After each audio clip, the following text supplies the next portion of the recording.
Sai Satcharitra, Chapter 37. In this chapter, Hemant Pant, after making some preliminary observations on some points of Vedanta, describes the Chavadi procession. Preliminary. Blessed is Sai's life. Blessed is his daily routine. His ways and actions are indescribable. Sometimes he was intoxicated with Brahmanand, that is divine joy, and at other times content with self-knowledge. Doing so many things sometimes, he was unconcerned with them. Though he seemed at times quite actionless, that is doing nothing, he was not idle or dozing. He always abided in his own self. Though he looked calm and quiet as the placid sea, he was deep and unfathomable.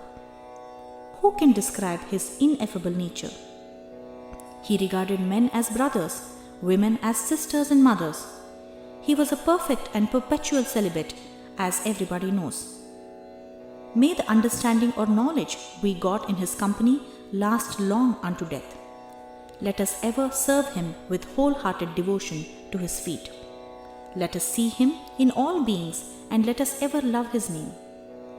Hemant Pant, after making some lengthy dissertations on some topics of Vedanta, which he himself considers as a digression, goes on to describe the Chavadi procession. Chavadi procession. Baba's dormitory has been already described. One day he slept in the masjid and on the next in the Chavadi, that is a small building containing a room or two near the masjid. This alternate sleeping in both these buildings went on till Baba's Mahasamadhi. From 10th December 1909, devotees began to offer regular worship to Baba in the Chavadi. This we will now describe with his grace. When the turn of retiring to the Chavadi came, people flocked to the masjid and made bhajan in the mandap or the courtyard for a few hours. Behind them was a beautiful ratha or a small car. To the right, a Tulsi Vrindavan, and in front of Baba, and between these, the devotees fond of bhajan.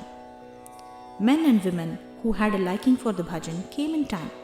Some took tal, chiplis and kartal, mridang, kanjari and gol, all musical instruments, in their hands and conducted the bhajan. Sai Baba was a magnet who drew all the devotees to him there. Outside in the open, some trimmed their divatyas, that is torches, some decorated the palanquin, some stood with cane sticks in their hands and uttered cries of victory to Baba. The corner was decorated with buntings. Round about the masjid, rows of burning lamps shed their light. Baba's horse, Shamakarna, stood fully decorated outside. Then Tatya Patil came with a party of men to Baba and asked him to be ready.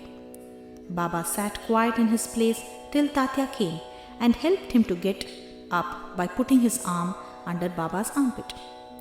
Tatya called Baba by the name of Mama. Really, their relationship was extremely intimate. Baba wore on his body the usual kafni, took his satka, that is short stick, under his armpit, and after taking his chillum, that is tobacco pipe, and the tobacco, and placing a cloth over his shoulder, became ready to start. Then Tatya threw a gold embroidered beautiful shela, that is shawl, over his body. After this, Baba, moving a little the bundle of fuel sticks lying behind with his right toe, and then extinguishing the burning lamp with his right hand, started for the Chavadi. Then all sorts of musical instruments, tashi, band and horns and rhythm gave out their different sounds, and fireworks exhibited their different and various colored views. Men and women singing Baba's name started walking, making bhajan to the accompaniment of mridang and veena. Some danced with joy and some carried various flags and standards. The bhaldars announced Baba's name when he came on the steps of the masjid. On the two sides of Baba stood persons who held chavaris and others who fanned Baba. On the way were spread folds of cloth on which Baba walked on, being supported by devotees' hands. Tatyaba held the left hand and Malsapati the right, and Bapu Sahib Jog held the chhatra, that is umbrella, over his head. In this fashion, Baba marched on to the Chavadi. The fully decorated red horse named Shamakarna led the way, and behind him were all the carriers, waiters, musical players, and the crowd of devotees. Hari Nama, the name of the Lord, chanted to the accompaniment of music, rent the skies as also the name of Sai. In this manner, the procession reached the corner when all the persons that joined this party seemed well pleased and delighted. On coming to this corner, Baba stood facing the Chavadi and shone with a peculiar luster. It seemed as if the face of Baba glittered like dawn or like the glory of the rising sun. Baba stood there with a concentrated mind facing the north, as if he was calling somebody. All the instruments played their music while Baba moved his right arm up and down for some time.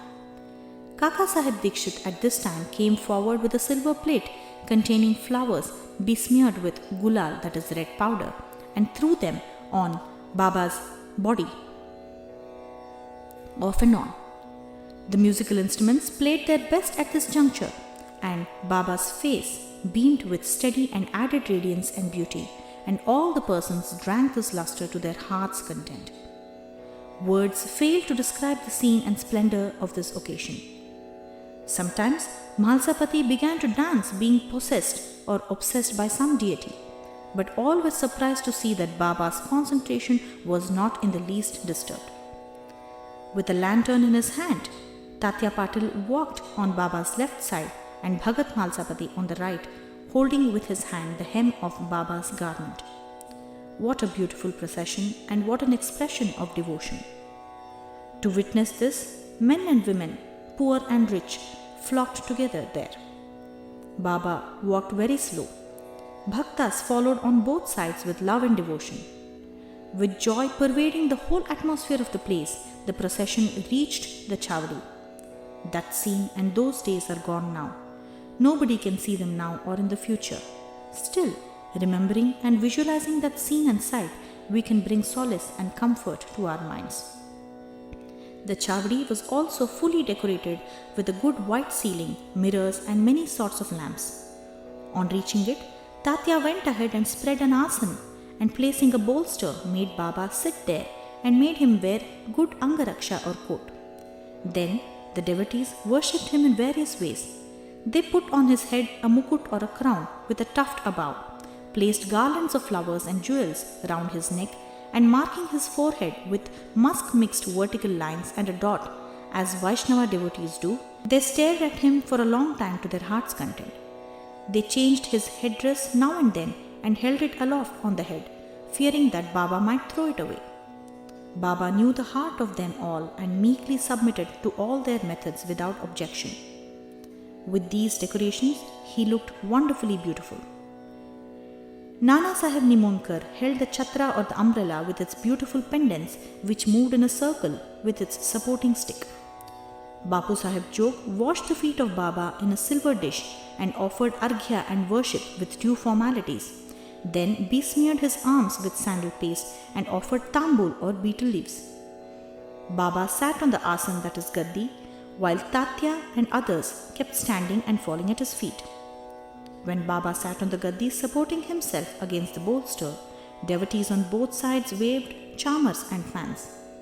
Sharma then prepared the chilam and handed it over to Tatyaba, who drew a flame out of it by his breath and then gave it to Baba. After Baba had a smoke, it was given to Bhagat Malsapati and then it was passed round to all. Blessed was the inanimate chilam.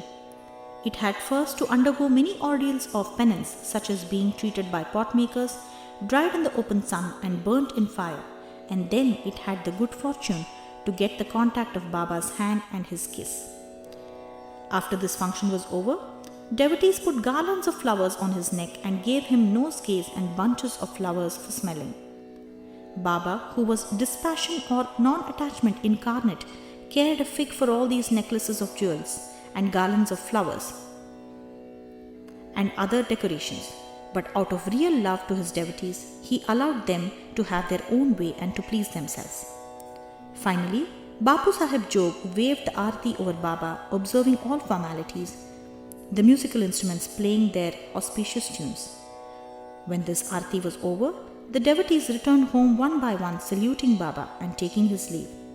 When Tatya Patil, after offering chilam, attar that is scent, and rose water, rose to depart, Baba said to him lovingly, "Guard me. Go if you like, but return sometimes at night and inquire after me." Replying in the affirmative, Tatya Ba left the chowdi and went home. Then Baba himself prepared his bed. He arranged 50 or 60 white chadars, one upon another, and thus making his bed, went to rest. We shall also now take rest and close this chapter with a request to the readers that they should remember Sai Baba and his chowdi procession daily before they retire and go to bed. Bow to Shri Sai, peace be to all.